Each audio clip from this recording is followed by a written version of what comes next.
बच्चों, आज हम आपको मेरी शिक्षा नामक पाठ को पढ़ाने जा रहे हैं। ठीक है। ये लिखा गया है डॉक्टर राजेंद्र प्रसाद जी के ऊपर। डॉक्टर राजेंद्र प्रसाद जी का जन्म सन 1884 में हुआ था। वे स्वतंत्र भारत के पहले राष्ट्रपति थे। ठीक है, वह स्वतंत्र भारत के पहले राष्ट्रपति थे। उन्होंने अपने बचपन के बारे में बताया। ठीक है, क्या बताया है? पहले आपको हम कहानी सुनाते हैं। क्या करते हैं? उनके जीवन की कहानी सुनाते हैं कि उनकी पढ़ाई कैसे प्रारंभ हुई, क्या किया क्या नहीं किया। उसके बाद उससे संबंधित जो प्रश्न होंगे वो आपको हम बताएंगे। तो देखो, पहले जमाने में क्या होता था कि जो माँ बाप होते थे वो अपने बच्चों को पहले होता था गुरुकुल में छोड़ आते थे। लेकिन राजेंद्र प्रसाद जी बता रहे हैं कि हमारे मम्मी पापा ने क्या किया कि हमें मौलवी साहब के यहाँ छोड़ा है। बोला कि हमारी पढ़ाई का जो अच्छरारंभ हुआ, मतलब जो पढ़ाई की शुरुआत हुई, वो मौलवी साहब के यहाँ बिस्मिल्लाह मतलब किसी चीज़ की शुरुआत करना। ठीक है, बिस्मिल्लाह के साथ मौलवी साहब के यहाँ हुई। वो 3 लोग गए। डॉक्टर राजेंद्र प्रसाद जी थे और 2 उनके चचा लोग थे। ठीक है, चचेरे भाई। एक का नाम था बलदेव चाचा, ठीक है, और एक का नाम था यमुना प्रसाद, जो कि सबसे बड़े थे। ठीक है, यमुना प्रसाद जो बड़े थे और जो बीच वाले थे, मतलब चूंकि 3 लोग गए थे तो बीच वाले थे बलदेव चाचा। कौन थे? तो वो क्या किया करते थे, खेलने कूदने में बहुत ज़्यादा स्मार्ट थे। खेलने कूदने में बहुत ज़्यादा स्मार्ट थे। खेलने में, कूदने में, शतरंज खेलने में, गुलाल चलाने में, बंदूक चलाने में। तो अपना वो गए मौलवी साहब के यहाँ, बढ़िया मिठाई खिला के उनका स्वागत किया गया। तो जो 2 मौलवी साहब आए थे, तो जब पहले जो मौलवी साहब थे वो ज़्यादा किसी भी नहीं थे, डींग आका करते थे। तो जो बीच वाले बलदेव चाचा थे, उनकी खूब बनती थी उनसे। वो भी उन्हीं की बातों में लगे रहते थे, उनकी बड़ाई कर देते थे। कहते थे मुझे शतरंज खेलना बहुत आता है। और जब पहले वाले मौलवी साहब को खिलवाया जाता था तो मतलब कभी पहली बार तो खेलते नहीं थे, डींग हाका करते थे कि हमें खेलना बहुत पसंद है, और जीत कभी पाते नहीं थे। तो ये बातों का वो मजाक उड़ाया करते थे लोग।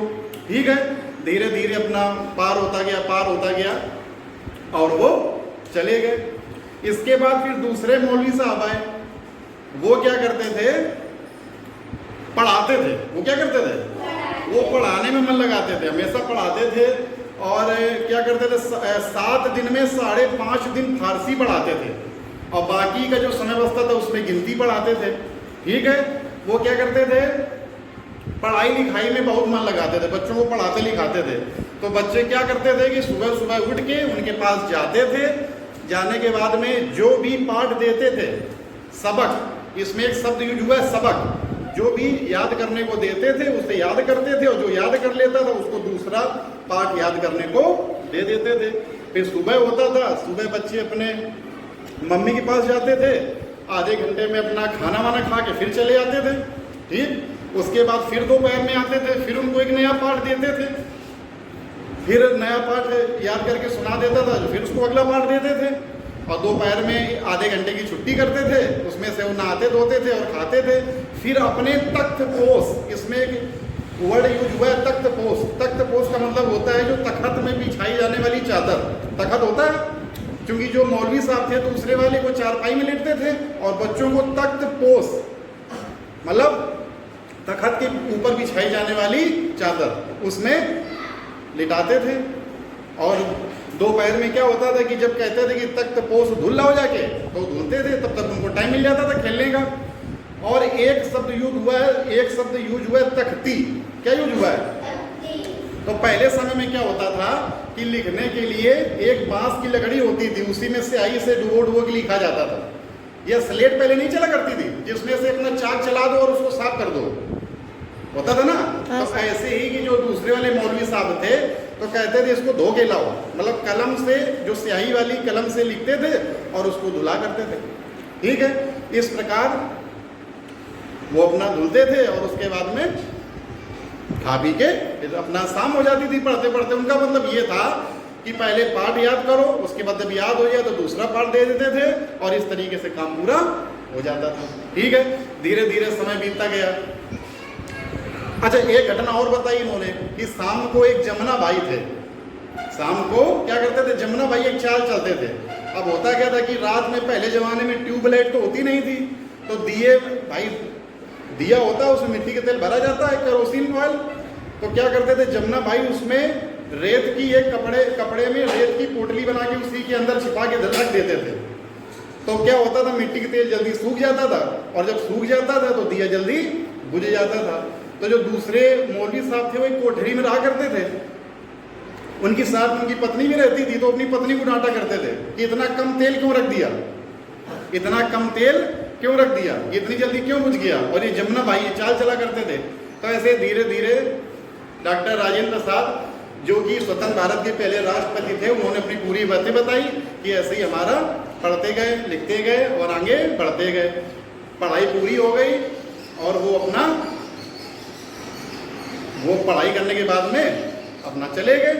इस प्रकार उनको पूरा फारसी का ज्ञान हो गया। अंग्रेजी पढ़ने के लिए छपरा चले गए, और जब जाना हुआ तो मौलवी साहब भी बहुत दुखे हुए और बच्चियों को भी बहुत बुरा लगा कि हम अपने मौलवी साहब को छोड़ के जा रहे हैं। इस प्रकार डॉक्टर राजेंद्र प्रसाद जी के पूरे मतलब एक तरीके से जो उन्होंने मौलवी साहब के यहाँ पढ़ाई की उसकी पूरी बातें इन्होंने बताई। ठीक है, अब एक एक करके हम लोग प्रश्न और उत्तर देखते हैं। देखिए, पहला कह रहा है बालक राजेंद्र प्रसाद का अक्षरारंभ किसने करवाया था। तो बालक राजेंद्र प्रसाद का अक्षरारंभ मौलवी साहब ने बिस्मिल्लाह के साथ कराया था। दूसरा है उनके साथ कौन कौन पढ़ता था। तो उनके साथ उनके दो चचेरे भाई यमुना प्रसाद और जिनको कहता था बलदेव चाचा। ठीक है, टोटल 3 लोग पढ़ते थे। पहले मौलवी साहब और दूसरे मौलवी साहब में क्या अंतर था। तो पहले मौलवी साहब क्या करते थे, पढ़ाते नहीं थे, गम को फेंकते थे लंबे लंबे कि हम शतरंज खेल लेते, जीत कभी नहीं पाते थे। और जबकि दूसरे ऐसे नहीं थे, वो पढ़ाने में मन लगाते थे, पढ़ाते थे। ठीक है ना, ये अंतर था। देर तक ना पढ़ना पड़े इसके लिए जमुना भाई क्या चाल चलते थे। तो देर तक ना पढ़ना पड़े इसके लिए जमुना भाई क्या करते थे, बेटा बोर्ड में देखिए, देर तक ना पड़े इसके लिए जमुना भाई क्या करते थे, मिट्टी के तेल का जो दिया होता था उसमें कपड़े में रेत भरकर उसको छिपा देते थे, जिससे क्या होता था, मिट्टी के तेल सूख जाता था और दिया जल्दी बंद हो जाता था। तो मौलवी साहब उनको क्या कर देते थे, किताब बंद करने का आदेश दे देते कि किताब बंद कर दो भाई, जब अंधेरा हो गया, मिट्टी के तेल खत्म हो गया तो फिर मत पढ़ो। ठीक है, अगला कह रहा सोच विचार करिए और बताइए पहले मौलवी साहब और दूसरे मौलवी साहब के बारे में ऐसा क्यों कहा गया है कि वे बहुत गंभीर थे और अच्छा पढ़ाते भी थे। गंभीर का मतलब ये है कि वो अपने काम से काम मतलब रखते थे। पहले फारसी पढ़ाते थे बच्चों को, फिर समय मिलता था, देखो 7 दिन में 5.5 दिन फारसी पढ़ाते थे और गिनती भी पढ़ाते थे। मतलब उनका पूरा योगदान क्या था, पढ़ाना और लिखाना। ठीक है, और जो पहले वाले थे वो पढ़ाते नहीं थे। ठीक है ना, वो बस अपनी बड़ी बड़ी हाँका करते थे। ये हो गया। अगला कह रहा है भाषा के रंग, कह रहा है शब्दों को सही क्रम में लिखकर वाक्य बनाओ। कोठरी करते रहा में वे एक थे, तो क्या होगा, वे एक कोठरी में रहा करते थे। ठीक, अगला क्या है, समय भी था खेलने के लिए कूदने दिया जाता, तो क्या होगा, खेलने कूदने के लिए समय भी दिया जाता। ठीक है, अगला आधा प्रायः मिलती छुट्टी घंटे की थी, तो प्रायः आधा घंटे की छुट्टी मिलती थी। अगला है चारपाई साहब सोते पर मौलवी थे, तो मौलवी साहब चारपाई पर सोते थे।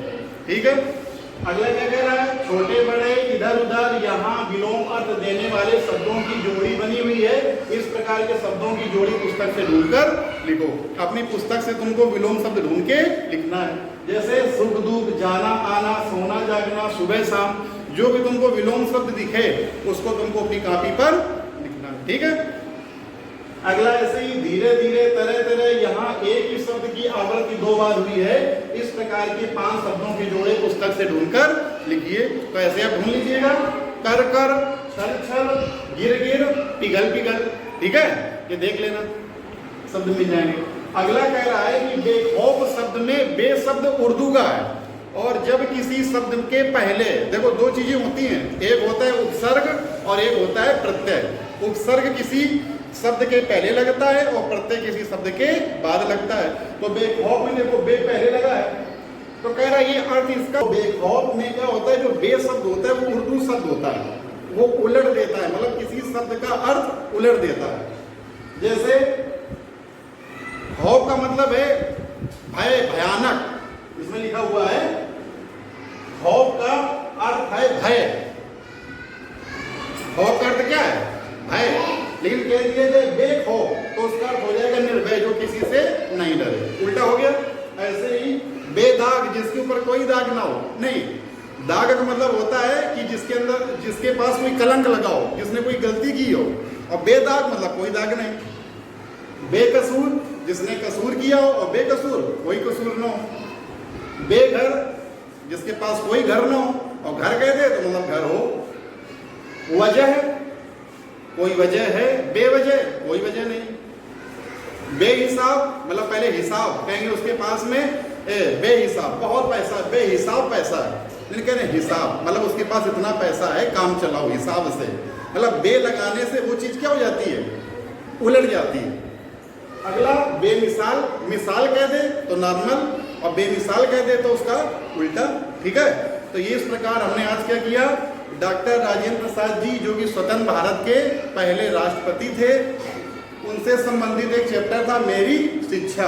उन्होंने बचपन में जो जिस तरीके से पढ़ाई की, जिस तरीके से उनकी जिंदगी की शुरुआत हुई, क्योंकि जब वो 5 या 6 साल के थे तब उनका अक्षरारंभ चालू हो गया था, तो उन्होंने पूरा ये बताया है, और उससे संबंधित आज हमने क्या किया है, आपको ये चैप्टर पढ़ाया है। तो कल आप क्या करेंगे, ये प्रश्न और उत्तर ये याद करके आएंगे और कल हम आपसे पूछेंगे, ठीक है।